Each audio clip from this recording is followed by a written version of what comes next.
नमस्कार, बीकेसी गुरु क्लासेस में आपका स्वागत है।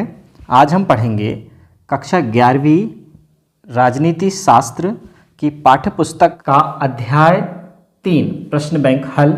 तो लेते हैं अध्याय 3 क्या है। चुनाव एवं प्रतिनिधित्व।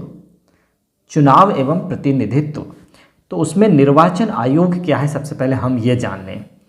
संविधान के अनुच्छेद 324 के तहत निर्वाचन आयोग का गठन किया गया है। किस अनुच्छेद, ये याद रखना है हमें, अनुच्छेद 324 के तहत निर्वाचन आयोग का गठन किया गया है। निर्वाचन आयोग का कार्य विधायिका व सांसद के लिए चुनाव प्रक्रिया को पूर्ण कराना है। विधायिका और सांसद के लिए चुनाव प्रक्रिया को पूर्ण कराना है। तो चलिए देखते हैं स्वतंत्र और निष्पक्ष चुनाव क्या होता है। भारत निर्वाचन आयोग एक स्वस्थ व अर्ध न्यायिक संस्था है जिसका गठन भारत में स्वतंत्र और निष्पक्ष चुनाव कराना है। तो किस काम के लिए किया गया है गठन? स्वतंत्र और निष्पक्ष चुनाव कराने के लिए। इसकी स्थापना 25 जनवरी 1950 को हुई थी, यानी हमारा संविधान लागू होने के एक दिन पूर्व निर्वाचन आयोग का गठन हुआ था। इसमें एक मुख्य चुनाव आयुक्त और 2 चुनाव आयुक्त होते हैं। मुख्य चुनाव आयुक्त एक होता है और 2 चुनाव आयुक्त होते हैं। किसमें? निर्वाचन आयोग में। सदस्यों का कार्यकाल 65 वर्ष की आयु या 6 वर्ष की समय सीमा है। या तो जो निर्वाचन आयोग के अध्यक्ष हैं, मुख्य चुनाव आयुक्त हैं, और या 2 चुनाव आयुक्त हैं, उनका अधिकतम कार्यकाल 6 वर्ष होता है, या फिर इसके पहले वो यदि 65 वर्ष की आयु पूर्ण कर लेते हैं तो वो रिटायर्ड हो जाते हैं। संविधान के अनुच्छेद 324 में चुनाव आयोग की व्यवस्था की गई है। यह बात हमने ऊपर भी जाना है। अब जानते हैं सार्वभौमिक वयस्क मताधिकार। सार्वभौमिक वयस्क मताधिकार से तात्पर्य बिना किसी भेदभाव के सभी वयस्कों को एक निश्चित आयु से अधिक वालों को मताधिकार प्रदान करना है। संविधान के अनुच्छेद 325, 326 में प्रत्येक वयस्क नागरिक को जो पागल या अपराधी ना हो, उसे मताधिकार का अधिकार प्राप्त है। किसी भी व्यक्ति को धर्म, जाति, क्षेत्र, भाषा या पद के हिसाब से मताधिकार से वंचित नहीं किया जा सकता है। ये मताधिकार है। अब क्या है? विशेष बहुमत। किसको बोलेंगे? उपस्थित और मतदान करने के समय सदस्यों का 2/3 बहुमत प्राप्त होना। 2/3 मतलब 3 हिस्से में से 2 हिस्से, 2/3 बहुमत यदि प्राप्त हो रहा है तो हम उसे कहेंगे विशेष बहुमत। अब सही विकल्प है हमारे पास, चलिए ले लेते हैं। बहुविकल्प प्रश्नों के उत्तर दीजिए। पहला नंबर है, राष्ट्रीय मतदान दिवस मनाया जाता है। कब मनाते हैं? 25 जनवरी को मनाते हैं हम राष्ट्रीय मतदान दिवस, 25 जनवरी। फिर दूसरा है, भारत में प्रथम आम चुनाव कब हुए थे? 1952 में हुए थे प्रथम आम चुनाव, 1952 में। भारत में कौन सार्वभौम वयस्क मताधिकार की अवधारणा के तहत मतदान कर सकता है? किसे है मतदान करने का अधिकार? पूर्ण रूप से वयस्क जिनके पास भारत की राष्ट्रीयता है वो मतदान कर सकते हैं। FFTP चुनावी प्रणाली पालन करने वाला देश है। कौन सा देश है इस तरह की चुनाव प्रणाली पालन करने वाला? UK है। चलिए 5वां नंबर लेते हैं। चुनाव के लिए अधिसूचना जारी करने का अधिकार किसको है? कौन कर सकता है यह अधिसूचना जारी? मुख्य चुनाव आयुक्त। फिर अगला है, राजनीतिक दलों को मान्यता देने का कार्य करता है। कौन देगा राजनीतिक दलों को मान्यता? निर्वाचन आयोग देगा। फिर अगला है, मतदाताओं को फोटो युक्त पहचान अनिवार्य कर दिया गया है। कब से फोटोयुक्त पहचान अनिवार्य कर दिया गया है मत देने के लिए? 1993 से, तो 1993 से। अब है खाली स्थानों की पूर्ति कीजिए। तो देखिए, पहला है भारत खाली स्थान निर्वाचन क्षेत्रों में बांटा गया है। तो भारत 543 निर्वाचन क्षेत्रों में बांटा गया है। दूसरा है मतदान की न्यूनतम आयु खालिस्तान वर्ष है। कितने वर्ष है न्यूनतम आयु? 18 वर्ष है। तो मतदान की न्यूनतम आयु 18 वर्ष है। तीसरा है भारत में चुनाव आयोग का मुख्यालय खालिस्तान में है, नई दिल्ली में है। चुनाव आयोग का मुख्यालय कहाँ है? नई दिल्ली में है। फिर अगला है मध्य प्रदेश में चुनाव विधानसभा में खालिस्तान सीटें हैं। कितनी सीटें हैं? 230 सीटें हैं मध्य प्रदेश विधानसभा में। फिर अगला है भारत का संविधान खालिस्तान देश से लिया गया है। तो भारत का संविधान 5 देशों से लिया गया है। तो यहाँ पर लिख देंगे हम 5 देशों से लिया गया है।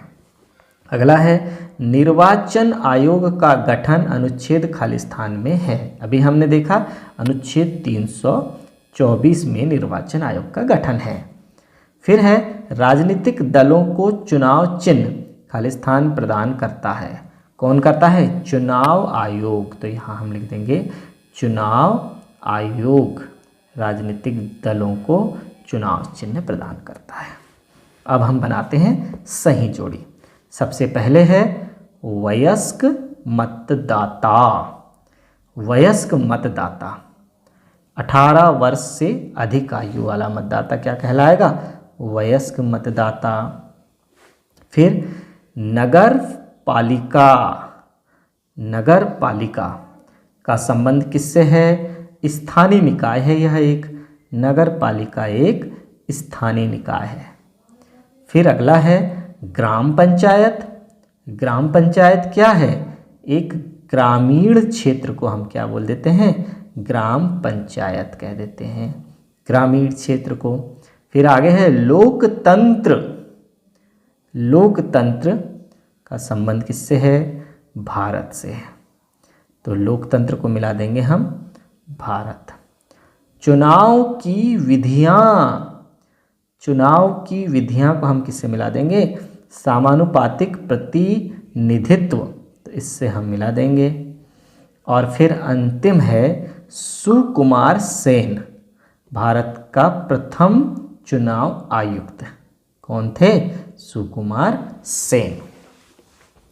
अब हम एक शब्द या वाक्य में उत्तर देने वाले सवालों का अध्ययन करते हैं। क्या है प्रश्न? देखिए, पहला है एकल संक्रमणीय मत प्रणाली को किसने परिभाषित किया जाता है? तो देखिए, एकल संक्रमणीय मत प्रणाली क्या है? तो उसमें हम देखते हैं J.S. मिलने ने इसको क्या किया था? परिभाषित किया था। J.S. मिलने। अगला है निर्वाचन आयोग का गठन कब किया गया? 1950 में। 1950 में। फिर अगला है निर्वाचन घोषणा पत्र कौन जारी करता है? चुनाव आयोग जारी करता है। तो यहाँ आएगा चुनाव आयोग। फिर अगला है मुख्य चुनाव आयुक्त का कार्यकाल कितना होता है? तो कितना होता है मुख्य चुनाव आयुक्त का कार्यकाल? 6 वर्ष या 65 वर्ष की आयु। 65 वर्ष की आयु, जो भी पहले आ जाए। फिर आगे देखते हैं राजनीतिक क्षेत्र में महिला प्रतिनिधित्व को किस देश ने उचित माना है? किस देश ने उचित माना है? इंग्लैंड ने माना है। तो इंग्लैंड आ जाएगा यहाँ पर। 6वां नंबर है मतदाता कौन होता है? कौन होता है मतदाता? निर्वाचन आयोग सुनिश्चित व्यक्ति जो वोट डाल सकता है वो मतदाता है। तो वोट डालने वाला क्या कहलाएगा? मतदाता कहलाएगा, जिसे वोट डालने का अधिकार है। हर नागरिक को जो 18 वर्ष की आयु पूर्ण कर चुका है वह पागल ना हो, ऐसे व्यक्ति को हम क्या कहेंगे? मतदाता कहेंगे। देखिए पहले भी हम बता चुके हैं कि पागल और अपराधी बस नहीं होना चाहिए, बाकी हर 18 वर्ष की आयु पूर्ण कर चुका व्यक्ति मतदाता होता है। फिर आगे है, आनुपातिक प्रतिनिधित्व प्रणाली अपनाई जाती है। कब अपनाई जाती है? भारत के राष्ट्रपति के चुनाव में। किसके चुनाव में? राष्ट्रपति के चुनाव में। अब ले लेते हैं सत्य असत्य। क्या है पहला? लोकतंत्र में चुनाव आवश्यक नहीं है। तो यह कथन कैसा हो जाएगा? असत्य है। चुनाव अत्यंत आवश्यक है लोकतंत्र में, तो यह कथन हो जाएगा असत्य, लिख देंगे यहाँ पर हम।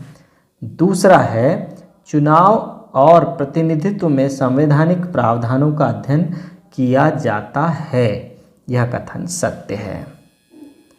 फिर तीसरा है, लोकतांत्रिक देश का संविधान चुनावों के लिए मूलभूत नियम बनाया है, तो यहाँ पर क्या हो जाएगा? यह कथन भी सत्य है। फिर अगला लेते हैं, समानुपातिक प्रतिनिधित्व 2 प्रकार के होते हैं, बिल्कुल सही, यह कथन भी सत्य है।